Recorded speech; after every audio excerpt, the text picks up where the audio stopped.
16절에서 19절입니다.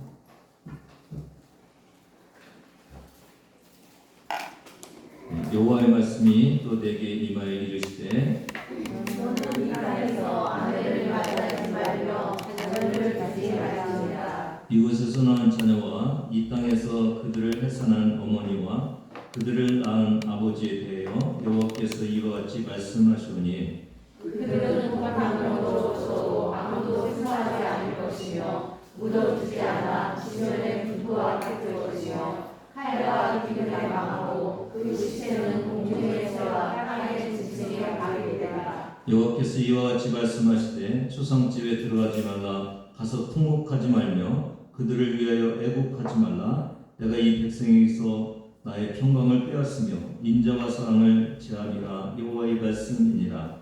큰 자든지 작은 자든지 이 땅에서 죽으리니 그들이 매장되지 못할 것이며 그들을 위하여 애곡하는 자도 없겠고 자기 몸을 베거나 머리털을 잃은 자도 없을 것이며 그 죽은 자로 말미암아 슬퍼하는 자와 떡을 빼며 위로하는 자가 없을 것이며 그들의 아버지나 어머니의 상사를 위하여 위로의 잔을 그들에게 마시게 할 자가 없으리라.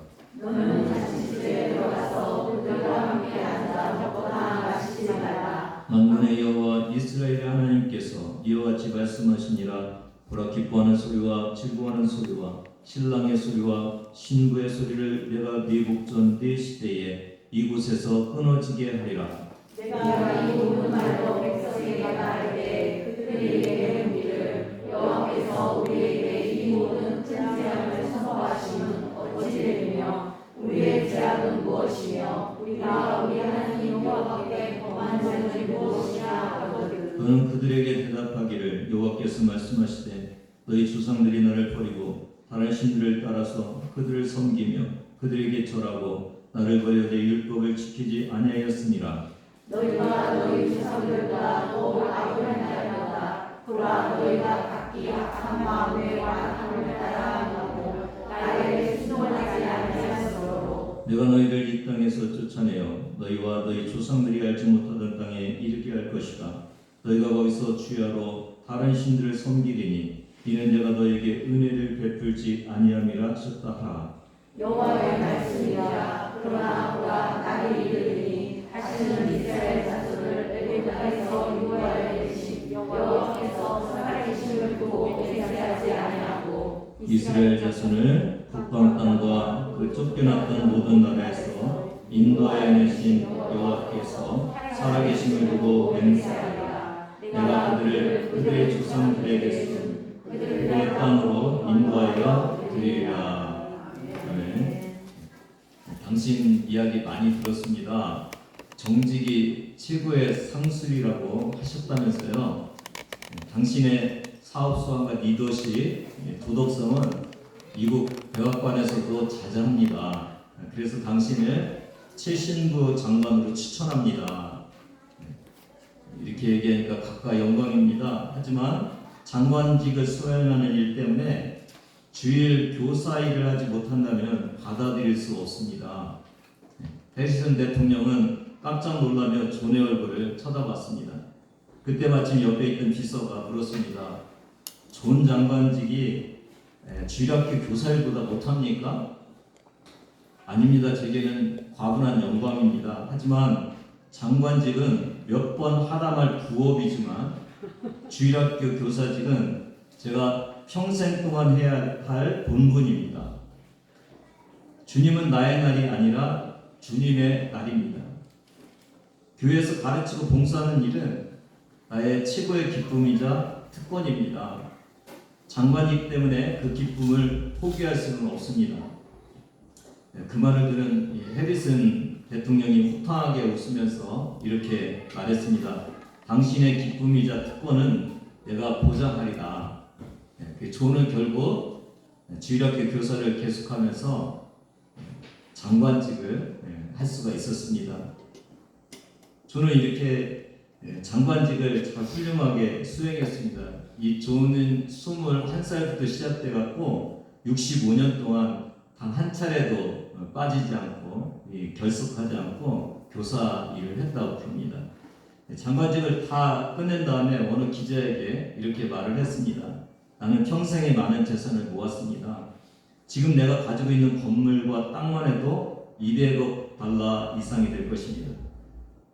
제가 1,000원으로 1달러를 1,000원으로 이렇게 환산하니까 20조 원입니다. 그 당시에 20조 원은 지금의 20조 원하고 또 틀리죠.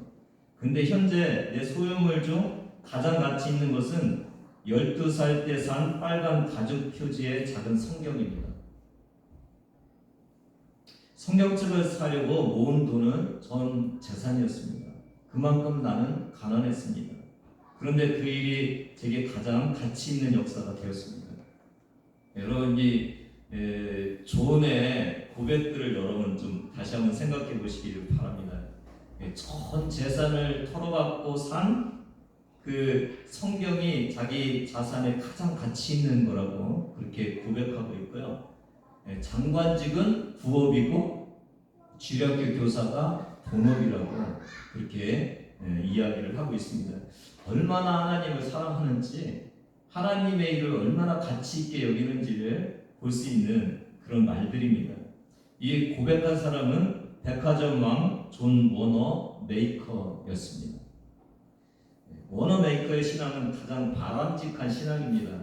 그러니까 믿음으로 사는 자에게 하나님께서 한량없는 사랑을 베풀어 주시고 복을 내려 주시는 그런 모습입니다. 신명기 28장 1절에 그런 말씀이 있죠. 한번 같이 읽습니다. 시작.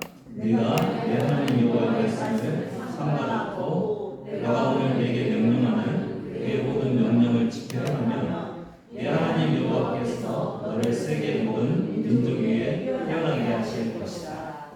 근데 이렇게 신앙생활하는 것이 쉽지 않지 않습니까? 그래서 이 존 워너 메이커는 이렇게 말을 했습니다. 만약 여러분이 기도보다 더 큰 즐거움을 발견한다면, 성경보다 더 좋아하는 책을 발견한다면, 교회보다 더 좋은 장소를 발견한다면, 주님이 베풀어 주신 식탁보다 더 좋은 식탁을 발견한다면, 예수님보다 더 좋은 사람을 발견한다면, 천국보다 더 좋은 희망을 발견한다면 여러분은 신앙의 경보를 울려야 합니다. 여러분, 이 워너 메이커 백화점 왕은 사장도 해봤잖아요. 그렇죠? 그리고 간부도 되어봤죠. 그리고 정부의 장관직까지 해본 사람의 고백입니다. 뭐라고요? 이것 모든 것보다 기도와 성경과 교회와 예수님과 천국이 훨씬 더 가치 있다고 그렇게 고백하고 있습니다.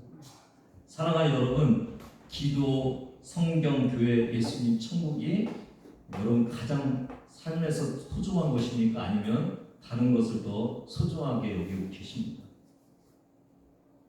이 예레미야 시대는 이스라엘 사람들이 이 워너 메이커가 경고했던 것 같이 하나님보다 다른 것을 더 사랑하는 그런 시대였습니다. 그래서 오늘 이 본문은 여러분이 읽으면서 어땠어요? 은혜가 되셨습니까? 무시무시한 말들로 그렇게 말씀으로 되어 있는 것인데, 이 오늘 본문을 세 가지로 요약을 하는데 세 가지 금지 명령이라고 부릅니다. 결혼 금지, 장례식 출입 금지, 그 다음에 잔치 출입 금지. 이 세 가지. 결혼도 하지 말고 장례식에 가서 어떤 일이 일어나지도 않고 잔치집도 가지 말고 삶의 비상등이 켜진 거죠. 왜 삶의 비상등이 켜졌습니까? 오늘 저와 여러분이 그 무시무시한 하나님의 심판의 말씀 속에서 저는 이런 심정을 저와 여러분이 다시 받기를 원하는데요. 하나님은 성경을, 천국을, 하나님을 더 사랑하게 하기 위해서 이스라엘 백성에게 내리신 그런 어려움이라는 것을 저와 여러분이 잘 기억하면 좋겠습니다. 결혼 금지 명령이 2절에 있습니다. 한번 같이 읽습니다. 시작. 너는 이 땅에서 아내를 맞이하지 말며 자녀를 두지 말지니라. 장례식 출입 금지는 6절, 7절인데요. 여기 보면 큰 자든지 작은 자든지 이 땅에서 죽으리니 매장되지도 못할 것이고 애곡하는 자도 없겠고 또 몸을 베거나 머리털을 미는 자도 없을 것이다. 이게 이제 이방에서 슬픔을 표현하는 그런 모습이거든요. 못한다는 거죠. 그리고 7절에 보니까 슬퍼하는 자도 없고 위로하는 자도 없고 위로의 잔을 마시는 자도 없고 그런 모습이죠. 그리고 잔치집 출입금지에 대해서는 8절 9절인데 그들과 함께 앉아 먹거나 마시지 말라. 그러면서 뭐라고 했어요? 세 가지 소리를 없애는데요. 기뻐하는 소리, 즐거워하는 소리, 신부와 신랑의 소리를 내가 끊어버리겠다고 그렇게 주님께서 말씀해 주고 계세요. 저는 이 심판의 말씀을 오늘 본문 5절을 통해서 좀 해석하기를 원합니다. 5절을 같이 읽습니다. 시작. 여호와께서 이와 같이 말씀하시되 초상집에 들어가지 말라. 가서 통곡하지 말며 그들을 위하여 애곡하지 말라. 내가 이 백성에게 나의 평강을 빼앗으며 인자와 사랑을 제하리라. 여호와의 말씀입니다. 잘 생각해 보세요. 지금 평강과 인자와 사랑이 있습니까 없습니까? 있나요 보면? 제하여 버린다고 그랬으니까 있죠 아직요. 그러니까 저와 여러분이 볼 때 지금 이스라엘 백성들은 우상 숭배를 해갖고 이제 심판이 막 다가오고 있는 때인데 여전히 뭐가 존재하고 있어요? 하나님의 평강이 존재하고 인자와 사랑이 그곳에 있다는 것을 알 수가 있죠. 그러니까 우상 숭배 이걸 하나님의 심판이 아니라는 것을 알 수가 있죠. 우상 숭배를 하고 있지만 평강과 인자와 사랑이 존재하고 있는 거예요. 이게 하나님의 헤세드의 사랑입니다. 이 인자라는 이 단어가 헤세드거든요. 근데 그럼에도 불구하고 하나님을 깨닫지 못할 때 하나님은 그것마저도 빼앗고 제거하겠다고 지금 말씀하고 계시는 것이 오늘 말씀입니다. 왜 그러면 하나님은 이렇게 우상 숭배함에도 불구하고 평강을 그냥 놔두고 인자와 사랑을 그들에게 베풀었을까요? 제가 미운 아이 떡 하나 준다라는 그 속담을 보니까 이런 글이 있었어요. 맹구 이 녀석! 그래서 이제 훈장님이 화가 잔뜩 난 거예요. 왜냐면은 그 마루에 있는 아끼던 도자기를 깨트려 버린 거예요. 그러면서도 이렇게 얘기를 일부러 그런 건 아니고 도자기가 하필 거기 있어서 그랬다니까요. 그러면서 이제 한마디도 지지 않고 대꾸를 하면서 도망가 버렸어요. 화가 다 풀릴 때까지 이렇게 어디 숨어 있는데 너무 이게 지루하잖아요. 그래서 하품을 하면서 이렇게 보니까 뭐가 있어요? 담장에 주렁주렁 달린 노란 호박이 이렇게 있는 거예요. 그래서 가지를 꺾어다가 그 호박을 이렇게 퍽 찔러보니까 푹 들어가잖아요. 그래서 재미삼아서 이쪽 저쪽에 있는 호박을 다 나무 가지고 다 찔렀어요. 그리고 이제 다 돌아갔는데 훈장님이 이때 그걸 발견하게 된 거죠. 그리고 다음날 서당에는 들썩들썩 잔치가 열렸어요. 책거리를 하는 날도 아닌데 잔치가 열린 거예요. 왜요? 호박에 들어간 달콤한 떡을 막 먹는 그런 일이 생긴 거죠. 이 도자기에 이르러서 이 호박까지도 망쳐놓은 맹고도 전혀 어떤 일이 없었던 것 같이 그렇게 시시덕거리면서 떡을 먹고 있었습니다. 때마침 이제 훈장님이 뒷짐을 진 채 맹고 앞에 떡하니 버티고 있었습니다. 맹고가 이제 눈치를 살살 보고 있죠. 어떤 상황입니까? 꼴밤이라도 한번 세게 때릴 그런 상황이잖아요. 근데 어찌된 일인지 이 훈장님 손에는 매가 아니라 떡이 하나 더 들려져 있었던 거죠. 네 덕분에 먹는 호박떡이니 이 떡 하나 더 먹거라. 이렇게 하면서 주는 거죠. 이렇게 맹구가 활짝 웃으면서 얼렁치고는 이제 신이나 후닥닥 마당으로 뛰어나갑니다. 그때 이제 옆에서 저는 말썽꾸러기는 해초리를 따끔하게 혼내줘야지 미운 놈에게 떡은 왜 더 주십니까? 이렇게 이제 훈장님 옆에서 뒀던 사람이 투덜대면서 말을 하니까 훈장님이 이렇게 말했습니다. 미운 놈이라고 혼내기만 하면 더 못되게 굴기 마련이란다. 미운 놈일수록 더 잘해줘야 나쁜 마음도 안 쌓이고 미안한 마음이 들어 더 잘하게 되지 않겠느냐. 지금 하나님이 이스라엘 백성들이 우상 숭배를 하고 있고 하나님을 떠나 있는데도 불구하고 하나님께서 변함없는 그 헷세드의 사랑을 베푸는 이유는 뭐예요? 미안해서 하나님의 사랑을 느끼면서 하나님께 돌아오라고 하나님께서 주시는 거죠. 저는 이 십자가의 사랑이 절대적인 하나님의 이 헷세드의 사랑이라고 생각합니다. 십자가는 어떻게 누구를 위해서 십자가에 달리십니까? 죄인들을 위해서, 원수된 죄인들을 위해서 예수님께서 그들을 사랑해갖고 십자가에 달리시잖아요. 왜요? 그 사랑을 깨닫고 돌아오라고 하나님께서 예수 그리스도를 통해서 십자가의 사랑을 우리에게 주신 거죠. 근데 돌아오지 않을 때 오늘 이렇게 주님께서 주시는 또 다른 하나의 사랑을 베풀고 계시다는 것을 저와 여러분이 다시 한번 깨닫는 그런 시간이 되기를 주님의 이름으로 부탁을 드립니다. 오늘 하는 것은 우리가 인생을 살아가다 보면 뭐가 있어요?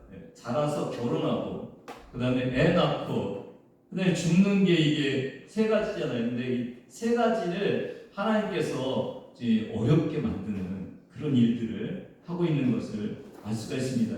저는 이게 이제 바벨론의 군대가 쳐들어와갖고 포로로 끌려가고 있는 것을 예언해 주시고 있는 그 말씀이죠. 그러니까 쳐들어와서 막 죽이는데 어떻게 장가들고 결혼하고 애를 낳을 수가 있어요. 수많은 사람이 죽어가고 있는데 어떻게 매장을 합니까? 그냥 시체가 나둥글 수밖에 없는 그런 상황이고 너무 많은 사람이 죽어가고 있기 때문에 슬픔을 어떤 사람에게 표할 수 있는 그런 상황도 아닌 그런 모습인 것을 알 수가 있어요. 이런 곳에서 무슨 잔치를 할 수 있겠습니까? 오늘 이 세 가지의 금지는 하나님께서 이스라엘에게 바벨론 군대를 통해서 이제 다 끌려가고 죽고 포로로 가야 되는 것을 말씀해 주고 있는 이런 모습입니다. 왜 이렇게 하실까요? 저는 하나님의 구제를 느끼라고 그렇게 주님께서 이런 일들을 행하신다고 그렇게 볼 수가 있습니다. 여러분, 진짜 하나님이 계시지 않는 것을 이 어려움을 통해서 이제 느끼는 거예요. 아까 그 전에 뭐를 했다고 그랬어요? 하나님이 인자도 주시고 사랑도 주시고 계속 평강도 주셨잖아요. 그러니까 그것을 통해서 하나님께 가까이 가야 되는데 그것 때문에 하나님을 찾지 않는 그런 상황까지 와 있는 거죠. 그냥 우상 숭배도 되는 줄 알고 있는 거죠. 그러니까 이제는 하나님께서 그 하나님의 도우심이었다는 것을 깨닫게 하기 위해서 이제 전쟁과 이런 어려움을 주시고 계신 것을 알 수가 있어요. 이게 사랑입니까? 전쟁이 일어나고 포로 끌려가는 것이 사랑입니까? 이것까지도 여러분 사랑이라고 할 수 있습니까? 헷세드의 인자를 빼앗아가는데도 이게 사랑입니까? 저는 아까 그 5절에서 우리가 하나의 오늘 말씀을 해석한다면 이 14절 15절에서 또 이것이 사랑인 것을 발견할 수가 있습니다. 14절 15절을 같이 읽습니다. 시작. 여호와의 말씀이니라. 그러나 보라, 날이 이르리니 다시는 이스라엘 자손을 애굽 땅에서 인도하여 내신 여호와께서 살아계심을 두고 맹세하지 아니하고 이스라엘 자손을 북방 땅과 그 쫓겨났던 모든 나라에서 인도하여 내신 여호와께서 살아계심을 두고 맹세하리라. 내가 그들의 조상에게 준 그들의 땅으로 인도하여 드리리라. 모든 것을 금지시키고 아주 잔인하고 불편하고 죽음이 난무하고 있는 그 세 가지 금지를 하셨음에도 불구하고 마지막에 주님께서 약속하시는 것은 뭐예요? 다시 돌아오라. 이것은 회복시키기 위한 것이지 버리기 위한 것이 아니라고 주님께서 말씀하고 계십니다. 고난이 회복으로 이어질 수 있는 것임을 주님께서 말씀하고 계셔요. 우리가 진짜 심판인지 아니면 사랑의 매인지를 알 수 있는 게 뭡니까? 미래죠, 미래. 그냥 때려서 멸망시키면 그건 그냥 심판이죠. 근데 때려서 돌아오게 하면 그게 뭐예요? 하나님의 사랑이죠. 오늘 주님은 그런 사랑을 주시는 거예요. 출애굽이라는 것이 얼마나 귀한 은혜예요. 부르짖는 이스라엘 백성들의 그 아픔을 주님께서 바라보시고 거저 은혜를 주셔서 구원해 주시잖아요. 근데 이 다시 돌아오게 하는 바벨론 포로 귀환을 제2의 출애굽과 같이 해서 이제 다시 돌아오게 하신 그 하나님의 이름으로 맹세하게 하겠다고 그렇게 약속해 주고 있는 이 모습이 은혜입니다, 여러분. 오늘 저와 여러분이 하나님의 이 은혜와 사랑을 촘촘히 기억하시고 더듬어 살피시는 그런 은혜가 있기를 바랍니다. 성경에 이 하나님의 부족함이 은혜인 것이 많이 있습니다. 신명기 11장 있죠. 여기 보면은 이스라엘과 애굽의 땅을 이렇게 비교하죠. 그 10절에 보니까 애굽 땅은 어떤 땅이냐면은 발로 물대기가 잘 되는, 그러니까 물이 있으니까 발로도 이렇게 물을 댈 수 있는, 물을 가두는 그런 땅이라는 거죠. 근데 10절 11절을 같이 11절 12절을 같이 읽습니다. 시작. 너희가 건너와서 차지할 땅은 산과 골짜기가 있어서 하늘에서 내리는 비를 흡수하는 땅이요 네 하나님 여호와께서 돌봐주시는 땅이라. 연초부터 연말까지 네 하나님 여호와의 은이 항상 그 위에 있느니라. 뭐가 없었어요? 비가 오면은 물이 어떻게 된다고요? 스며들어 없어져요. 그러니까 물이, 내가 쓸 수 있는 물이 없기 때문에 물이 필요할 때는 어디를 바라볼 수밖에 없어요? 하늘을 바라볼 수밖에 없죠. 누가 이 물을 내려주셔야 돼요? 비를요? 하나님이 내려주셔야 되니까 하나님을 바라볼 수밖에 없는 그 땅이 어떤 땅이라고요? 가나안 땅이라는 거예요. 여러분, 어떤 땅이 더 좋습니까? 가나안 땅이 좋습니까? 애굽 땅이 좋습니까? 진짜요? 애굽 땅을 사람들은 좋아하죠. 오늘. 왜요? 걱정 없이 물을 댈 수 있는 땅이기 때문에 이 애굽 땅을 사람들은 더 좋아하죠. 근데 어떤 땅이 더 좋은 땅이라고요? 가나안 땅이에요. 왜요? 이 물이 스며드는 땅임에도 불구하고 뭐라고 표현하고 있어요? 젖과 꿀이 흐르는 땅이라고요. 왜 젖과 꿀이 흐르는 땅이 될 수 있어요? 스며들어도 하나님께서 시와 때를 따라서 비를 내려주시면은 그 땅은 젖과 꿀이 흐르는 땅이 될 수가 있는 거죠. 그러니까 상황은 안 좋은, 땅은 안 좋은 땅이지만은 하나님께서 그 안 좋은 땅을 하나님의 은혜로 덮어주시면은 그곳은 좋은 땅이 될 수 있다는 것이 이 하나님의 은혜의 곳입니다. 여러분, 그러니까 신앙생활은 우리의 자연 환경을 좋게 하는 것이 신앙생활이 아니라 진짜 좋은 신앙생활은 신앙 환경을 좋게 하는 거죠. 비록 내 삶의 현정에 어려움이 있을지라도 그 어려움을 이기게 해주시는 주님을 만나는 것, 그게 진정 하나님이 주시는 은혜임을 다시 한번 깨닫는 그런 시간이 되기를 바랍니다.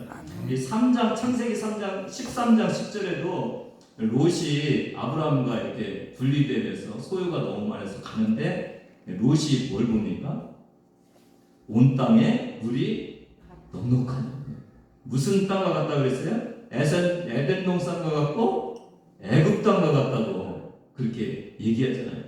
이 공통점이 뭐예요? 물이 풍부해 갖고 걱정이 없는 곳. 이 롯은 무엇을 바라보고 있어요? 자연환경을 바라보고 있어요. 근데 여러분 아시죠? 소돔과 고모라는 심판당했죠. 아브라함이 선택한 그 가나안 땅은 하나님께서 돌보셔야 되는 땅이기 때문에 더 은혜로운 땅이고 멸망받지 않아도 되는 그런 땅인 것을 알 수가 있습니다. 우리가 흔히 이제 신앙생활할 때 이런 의문을 가지고 있을 때가 있잖아요. 저분은 나보다 신앙생활을 잘 못하는 것 같은데 잘 돼.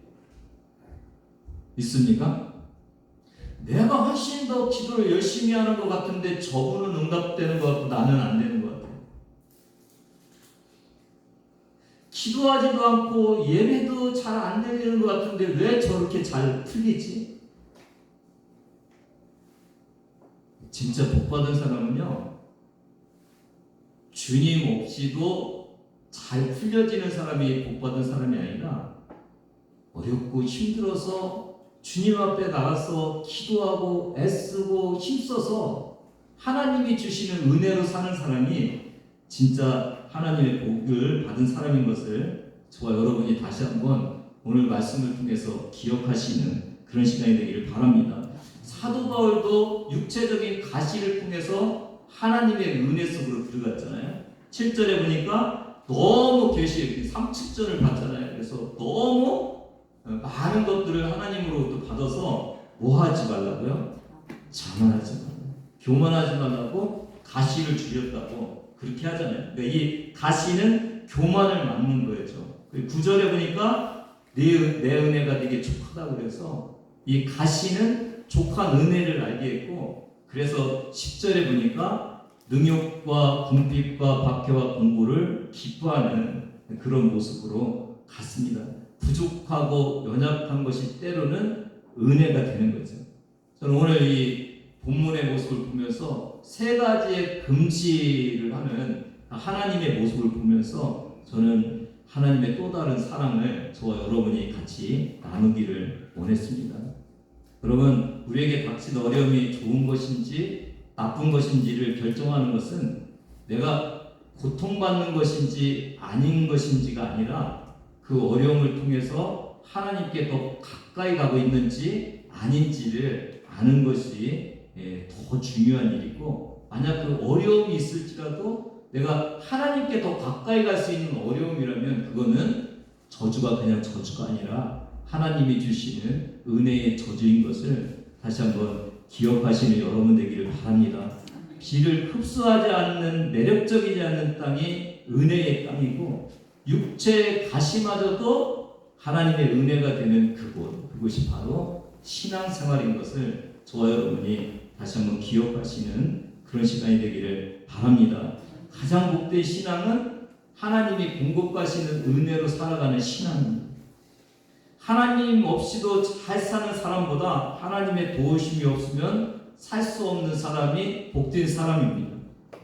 세상적으로 보면은 도움 없이도 잘 풀리는 사람인데, 오늘 하나님이 늘 존재하고 간섭하고 돌보시는 그 사람이 진정 복된 사람임을 주님께서 오늘도 말씀하고 계십니다. 다시 한번 사랑 세 가지를 정리를 하겠습니다.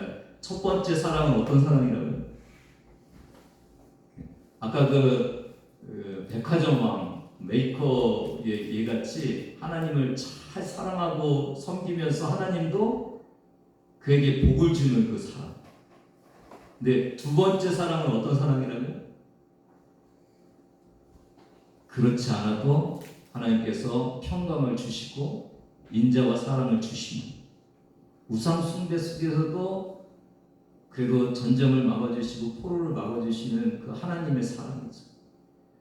근데 그마저도 사랑을 깨닫지 못할 때 하나님이 주시는 마지막 사랑은 뭐라고요? 오늘 제목같이 평강을 빼앗고 인자와 사랑을 빼앗아서 하나님의 부재, 하나님이 나를 지켜주셨구나, 하나님의 은혜 속에서 내가 살았구나라는 것을 깨닫게 하는 그 마지막 빼앗는 사랑인 것을 오늘 주님께서 말씀해 주시고 계시고, 그래서 이 살벌하고 심판이 있어 보이는 이 하나님의 말씀마저도 다시 돌아오게 하시겠다는 약속 속에서 우리가 바라보면은 은혜고 사랑인 것을 저와 여러분이 다시 한번 기억하는 그런 시간이 되기를 바랍니다. 오늘 여러분의 삶 속에 어떤 어려움이 있으십니까? 고통이 있으시고 문제가 해결되지 않고 여러 가지 어려움이 있을 때 이렇게 주님이 주시는 두텁게 우리를 사랑하시는 그 사랑을 한 번 더 생각해 보시는 그런 시간이 되기를 바랍니다. 이 힘들고 어려운 것이 내가 하나님께 더 가까이 갈 수 있는 하나님의 은혜는 아닌지, 내가 주님의 사랑을 깨달을 수 없는 그곳에서 하나님은 더 큰 사랑을 나에게 느끼게 하려고 하나님이 주시는 그 어려움은 아닌지, 이 어렵고 힘들고 결핍된 그 풍요롭지 않은 고난 속에서 하나님의 필요함을 느끼라고 하나님이 주신 것은 아닌지 다시 한번 저와 여러분이 생각하시는 그런 시간이 되기를 바랍니다. 하나님, 오늘 주님은 이 평강을 빼앗는다는, 제거한다는 그 말씀을 통해서 여전히 평강을 주시는 그 모습을 보면서 오늘 저와 여러분의 상태가, 신앙 상태가 어떻듯이 하나님은 사랑하고 계십니다. 잘 하나님을 믿든지, 아니면 하나님을 대충 믿고 있든지, 아니면 하나님을 떠나가 있든지, 아니면 더 강하게 우상 숭배하면서 다른 종교나 무엇을 가지고 있든지 하나님은 여러분을 다 사랑하십니다. 근데 사랑하는 방법이 틀린 것을 오늘 저와 여러분이 다시 한번 깨닫는 시간이 되기를 바랍니다. 우상 숭배하고 하나님을 떠나가 있는 사람일 때는 하나님이 먼저는 이 미운 자에게 떡을 하나 주듯이 헤세드의 사랑을 주시고 계십니다. 근데 그 사랑 안에서도 깨닫지 못하고 돌아오지 못하면 하나님은 더 그 하나님을 깨달을 수 있는 그 결핍의 사랑, 빼앗음의 사랑, 고통의 사랑, 주님이 나를 지켜주셨기 때문에 내가 살 수 있었구나라는 그 사랑을 주신다는 그 사실을 기억하시면서 오늘 저와 여러분 주님의 사랑을 이렇게 더듬어 보는 그런 시간이 되기를 주님의 이름으로 부탁을 드립니다. 오늘도 사랑하시는데 내가 깨닫지 못하고 있는 그 사랑 때문에 하나님은 또 나에게 또 다른 사랑을, 빼앗는 사랑을 준비하고 계시지는 않는지를 생각하시면서 여러분 주님 앞에 빨리 돌아오시는 그런 은혜가 있기를 바랍니다. 지금 이 모습이 주님의 사랑입니다 고백할 수 있는 저와 여러분이 되기를 바라고요. 이 메이커 같이 주님 앞에 더 가까이 가고 더 열심히 신앙생활하면서 하나님이 원하시는 정상적인 사랑, 그 사랑 안에서 살기를 바랍니다. 그리 아니하실지라도 적국을 통해서, 죽음을 통해서, 포로를 통해서까지도 다시 포로에서 돌아와서 회복시키기를 원하시는 그 하나님의 사랑이 있음을 기억하시면서 오늘 어떤 모양으로 저와 여러분이 살고 있든지 하나님의 사랑 안에서 다시 한번 주님을 만나시는 그런 은혜가 있기를 주님의 이름으로 부탁을 드립니다. 하나님 아버지 감사합니다. 오늘